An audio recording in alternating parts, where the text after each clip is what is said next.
Back to our physics class, friends. ಕಳೆದ ಕ್ಲಾಸ್ನಲ್ಲಿ ನಾವು ಆಸಿಲೇಷನ್ಸ್ ಅನ್ನೋಂಥ ಒಂದು ಟಾಪಿಕನ್ನು ನಾವು ಸ್ಟಾರ್ಟ್ ಮಾಡಿದ್ದೀವಿ.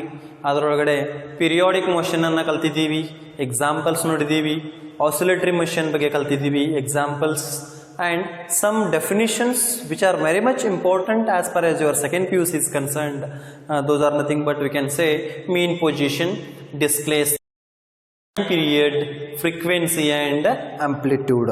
Now after the successful completion of those concepts, in today's class we will discuss about the further important concepts. Those are nothing but what we can say simple harmonic motion. ಅದಕ್ಕೆ ನಾವು short ಒಳಗೆ SHM ಅಂತ ಕರಿತೀವಿ. SHM ಅಂದ್ರೆ ಏನು? Simple harmonic motion ಅಂತೇಳಿ ನಾವು ಇಲ್ಲಿ ಕರಿತೀವಿ. ಅದರ ಎಕ್ಸ್ಪ್ರೆಷನ್ಸ್ ಇದೆ. ಸಿಂಪಲ್ ಹಾರ್ಮೋನಿಕ್ ಮೋಷನ್ ಅನ್ನು ಒಳಗೊಂಡಂತೆ ವೆಲಾಸಿಟಿ ಮತ್ತು ಎಕ್ಸಲರೇಷನ್ ಅನ್ನು ನಾವು ಕಂಡುಹಿಡಿಬೇಕಾಗೈತಿ. ಅದಕ್ಕೆ ಯಾವುದು ಎಕ್ಸ್ಪ್ರೆಷನ್ ಅನ್ನು ನಾವು ಯೂಸ್ ಮಾಡ್ಕೊಳ್ತೀವಿ ಅನ್ನೋದನ್ನು ನಾವು ಇವತ್ತಿನ ಕ್ಲಾಸ್ ಒಳಗೆ ಕಲಿಬೇಕಾಗೈತಿ. ಸೊ ನೋಡ್ರಿ, let us consider a particle P which is in uniform circular motion. ಇಲ್ಲೇ ಒಂದು ಪಾರ್ಟಿಕಲ್ P ಅಂತ ನಾನು ತಗೊಂಡೇನಿ. ಆ ಪಾರ್ಟಿಕಲ್ P ಮೂವ್ಮೆಂಟ್ ಆಗ್ತಾ ಇದೆ. ಹೆಂಗ್ ಮೂವ್ಮೆಂಟ್ ಆಗ್ತಾ ಇದೆ ಅಂದ್ರೆ uniform circular motion. Let us consider a particle P which is revolving in a or which is moving in a circular motion. It is under the uniform circular motion. So here Pn is a projection on y dash. So Pn is a projection on y and y dash we can say. So the point n moves from O to y, y to y dash and again from y dash to O. So this is nothing but what we can say SHM. So Pn is a projection or the point n. Pn is a projection on y dash. Point n moves from O to y and y to y dash to O. So this is said to be SHM. So SHM is nothing but motion is said to be periodic motion such that whatever the acceleration is present on that particle is always directed towards the displacement. So acceleration of the particle is always directed, or you can say directly proportional to displacement. Acceleration is always directed towards the fixed point, we can say. ಇಲ್ಲೇ acceleration ಅನ್ನುವಂಥ ಒಂದು concept ಬರ್ತದೆ. ನಿಮ್ಗೆ ಗೊತ್ತೈತಿ, acceleration is nothing but rate of change of velocity with respect to time. Right. So acceleration of that particle, here we are using particle P. So that acceleration of this particle P is directly proportional to the displacement where the particle will move.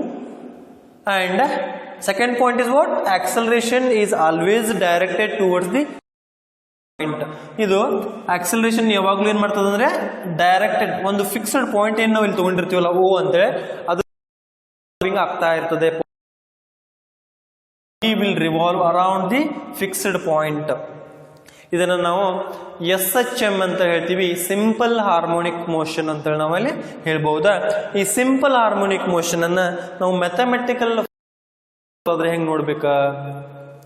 So y is equal to a sin omega t ಅಂತೇಳಿ ನಾವು ಹೇಳ್ತೀವಿ. a sin where y is what? Y is nothing but here displacement. ನಾವೆಲ್ಲಿ ತಗೊಳ್ತೀವಿ y is nothing but of the particle. ಏನು ತಗೊಳ್ತೀವಿ? a is nothing but we can take amplitude ಕಲ್ತಿದ್ದೀವಿ. So here means it is nothing but a time period ಅಂತ ನಾವು ಹೇಳ್ತೀವಿ. period we can say, and this omega is nothing but what? We can say it as angular frequency. Frequency ಅಂತ ನಾವು ಇಲ್ಲಿ ತಗೋತೀವಿ. So omega is equal to ಹೆಂಗ್ ತಗೊಳ್ಬಹುದು ನಾವು? ಪೈ ಎಫ್ ಅಂತ ತಗೊಳ್ತೀವಿ. So omega is nothing but angular frequency we can say 2 pi F ಅಂತ ತಗೊಳ್ತೀವಿ. ಎಕ್ಸ್ಪ್ರೆಷನ್ ಏನ್ ಬರ್ತದ? y is equal to a sin omega t ಅಂತ ನಾವು ತಗೋತೀವಿ. y ಅಂದ್ರೆ ಡಿಸ್ಪ್ಲೇಸ್ಮೆಂಟ್ ಬರ್ತದ, a ಅಂದ್ರೆ ಆಂಪ್ಲಿಟ್ಯೂಡ್ ಅನ್ಬೋದು ನಾವಿಲ್ಲಿ, ಒಮೆಗಾ ಅಂದ್ರೆ ಆಂಗ್ಯುಲರ್ ಫ್ರೀಕ್ವೆನ್ಸಿ ಬರ್ತದ 2πf ಅಂತ ತಗೊಳ್ಬೋದು, ಅಂಡ್ t ಅಂದ್ರೆ ಟೈಮ್ ಪೀರಿಯಡ್ ಅಂತ ನಾವಿಲ್ಲಿ ತಗೊಳ್ಬೋದು. ನೆಕ್ಸ್ಟ್ ಈ SHM ಅನ್ನ ತಗೊಂಡು ವೆಲಾಸಿಟಿ ಆಫ್ ದ ಪಾರ್ಟಿಕಲ್ ಅನ್ನ ಕಂಡುಹಿಡಬೇಕಾಗೈತಿ. So expression the particle executing SHM. ನಾವಿಲ್ಲಿ ಎಕ್ಸ್ಪ್ರೆಷನ್ ಅನ್ನು ನೋಡ್ತೀವಿ. ಇಲ್ಲಿ ಯಾವ ಎಕ್ಸ್ಪ್ರೆಷನ್ ನಾವು ತಗೊಳ್ಬಹುದು ವೆಲಾಸಿಟಿ ಆಫ್ ದ ಪಾರ್ಟಿಕಲ್ ಕಂಡುಹಿಡಿಯಾಕ. So V subscript p is nothing but omega equal to omega square root of a square minus y square equal to omega into bracket root of a square minus y square ಅಂತ ತಗೋತೀವಿ. Vp particle velocity of particle. Here a is nothing but what? A is amplitude and y is displacement. Y is displacement. So CET ಒಳಗಡೆ ಆಗಲಿ ಅಥವಾ neat ಒಳಗಡೆ JW ಒಳಗಡೆ ನಿಮಗೆ questions ಬರ್ಬೋದಾ? Expression for particle, velocity of the particle executing SHM. V subscript p is equal to omega into bracket square root of a square minus y square. ಇಲ್ಲಿ ಎರಡು cases ಬರ್ತಾವ. when the velocity of the particle is maximum and when the velocity of the particle is minimum. So when it will reaches to the mean position. So mean position ಅಂತ ನಾವು ತಗೊಂಡಾಗ V can say mean position. Mean position ಅಂದ್ರೆ ಏನು ಬರ್ತದೆ ರೀ? Minimum position ಅಂತ ತಗೊಳ್ತೀವಿ. So ಆ ಮಿನಿಮಮ್ ಪೊಸಿಷನ್ ಒಳಗಡೆ ಏನಾಗ್ತದ ಹೇಳ್ರಿ ನೋಡೋಣ. ಸೊ ಆ ಮಿನಿಮಮ್ ಪೊಸಿಷನ್ ಒಳಗಡೆ ಡಿಸ್ಪ್ಲೇಸ್ಮೆಂಟ್ 0 ಇರ್ತದೆ. ಯಾಕಂದ್ರೆ ಪಾರ್ಟಿಕಲ್ ಎಲ್ಲೂ ಮೂವ್ ಆಗಂಗಿಲ್ಲ. So y is equal to 0 ತಗೊಂಡಾಗ ಅಂತೀವಿ. ಸೊ ಇಲ್ಲಿ ಹಾಕ್ರಿ. ಸೊ ಸಬ್ಸ್ಟಿಟ್ಯೂಟ್ ಮಾಡಿದಾಗ y square y is equal to 0 ಹಾಕಿದಾಗ ಇಲ್ಲಿ a ಸ್ಕ್ವೇರ್ ಅಷ್ಟೇ ಬರ್ತದ. ರೂಟ್ ಆಫ್ a ಸ್ಕ್ವೇರ್ ಅನ್ನ ಕಂಡು ಹಿಡಿದಾಗ ನಮ್ಗೆ ಏನ್ ಬರ್ತದ? Vp is equal to omega into a ಬರ್ತದ. ಒಮೆಗಾ ಇಂಟು a ಅಂತ ಬರ್ತದ. ಸೊ ಒಮೆಗಾ ಇಂಟು a ಬಂದಾಗ ನಮ್ಗೆ ಅದು ಏನ್ ಸಿಗ್ತದ? ಮ್ಯಾಕ್ಸಿಮಮ್ ಅಂತ ಸಿಗುತ್ತದೆ. So it is said to be maximum. Velocity of the particle executing SHM is maximum only when it reaches mean position. So ಯಾವಾಗ ನಾವು ಎಕ್ಸ್ಟ್ರೀಮ್ ಪೊಸಿಷನ್ ಅಂತ ತಗೊಳ್ತೀವಿ, when we will take extreme position. Extreme position ಅಂದ್ರೆ ಏನು ಹೇಳ್ತೇವೆ ನಾವು? Maximum position ಅಂತ ನಾವು ಹೇಳ್ಬೋದು. ಅವಾಗ ನಾವೇನು ತಗೊಳ್ತೀವಿ? ಮ್ಯಾಕ್ಸಿಮಮ್ ಪೊಸಿಷನ್ ಅಂತ ತಗೋತೀವಿ. y is equal to a ಅಂತ ತಗೋತೀವಿ ನಾವು. y is equal to a. So ಅವಾಗ ಏನ್ ಬರ್ತದ ನೋಡ್ರಿ, y is equal to a ಹಾಕ್ರಿ. So y is equal to a a square minus a square ಅಂದ್ರೆ 0 ಆಗ್ತದ. So 0 into anything will be 0. Minimum. So ಯಾವಾಗ ಮ್ಯಾಕ್ಸಿಮಮ್ ಇರ್ತದ್ರಿ? ಎಕ್ಸ್ಟ್ರೀಮ್ ಪೊಸಿಷನ್ ಒಳಗೆ ಮಿನಿಮಮ್ ಇರ್ತದ, ಮಿನಿಮಮ್ ಪೊಸಿಷನ್ ಒಳಗಡೆ ಮ್ಯಾಕ್ಸಿಮಮ್ ಇರ್ತದೆ. ಯಾವುದು? Velocity of the particle. Velocity of the particle is maximum only when it is when displacement is 0. Velocity of the particle is minimum when displacement is maximum, or you can say in extreme position. So in ಎರಡನೇ ನೋಡೋದಾದ್ರೆ ಇದು velocity ನೋಡಿದಾಗ ಆಯ್ತಾ, ಇದನ್ನ expression for acceleration of the particle, velocity ನೋಡಿದಾಗ ಇದು expression ಹಿಂಗೆ ಬರ್ತದೆ.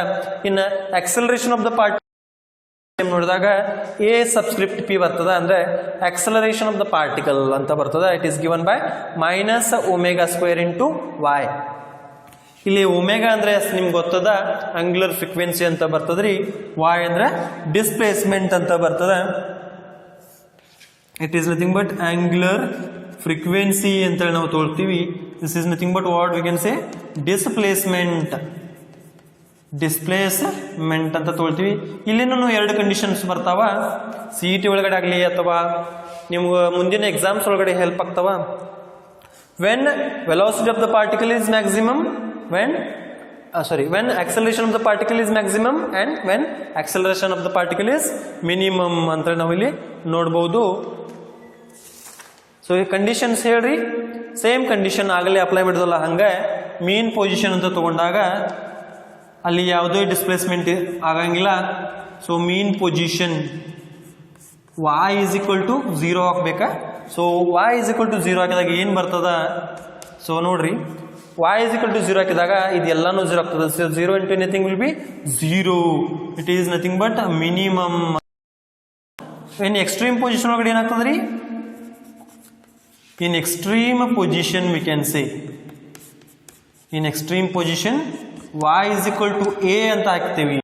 ಡಿಸ್ಪ್ಲೇಸ್ಮೆಂಟ್ ಆಗ್ತದೆ, ಮ್ಯಾಕ್ಸಿಮಮ್ ಡಿಸ್ಪ್ಲೇಸ್ಮೆಂಟ್ ಆಗ್ತದೆ, ಅವಾಗ ನಾವು ಎ ಆಗ್ತಾಗ ಏನಾಗ್ತದೆ ರೀ, so A P is equal to ಏನು ಬರ್ತದೆ, ಸೊ ಹಾಕ್ರಿ y is equal to a ಹಾಕಿದಾಗ ಏನಾಗ್ತದೆ ಮೈನಸ್ ಒಮೆಗಾ ಸ್ಕ್ವೇರ್ ಎ ಅಂತ ಬರ್ತದೆ. Minus omega square it is nothing but maximum ಅಂತ ನಾವು ಇಲ್ಲಿ ಹೇಳ್ಬಹುದು.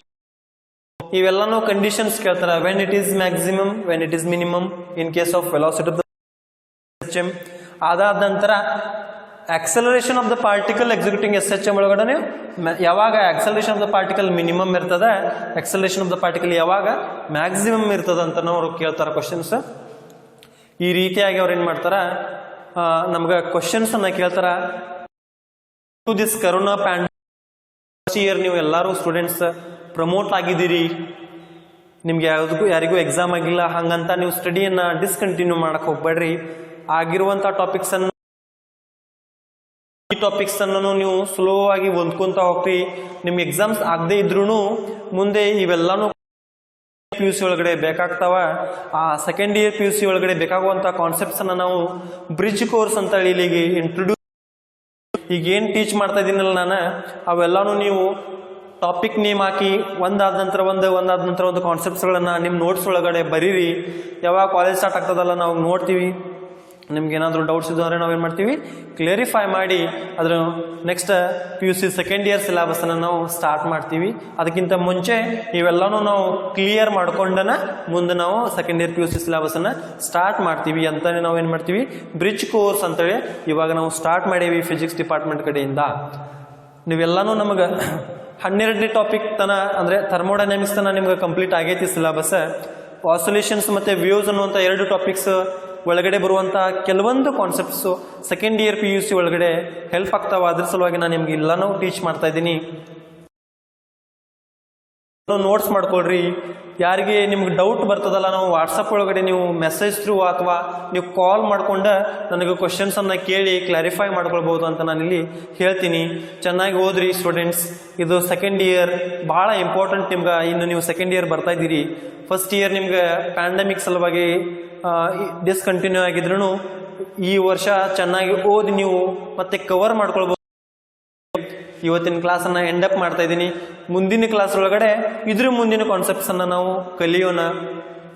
ಕ್ಲಿಯರ್ ಆಯ್ತಾ? ನಾನು ಹೇಳಿದ್ದ ನೋಟ್ಸ್ ನಾನು ನೋಡ್ತೀನಿ ಮುಂದಿನ ಸಲ ಕ್ಲಾಸ್ ಸ್ಟಾರ್ಟ್ ಆದ ಕೂಡಲೇ. ಯಾರೂ ಮಿಸ್ ಮಾಡೋದಿಲ್ಲ. ನಿಮ್ಮ ನೋಟ್ಸ್ ಒಳಗಡೆ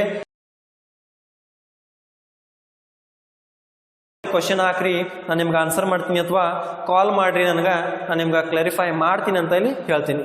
so with this I would like to conclude my today's class, that is the second class of your bridge course. So thank you one and all. Have a nice day.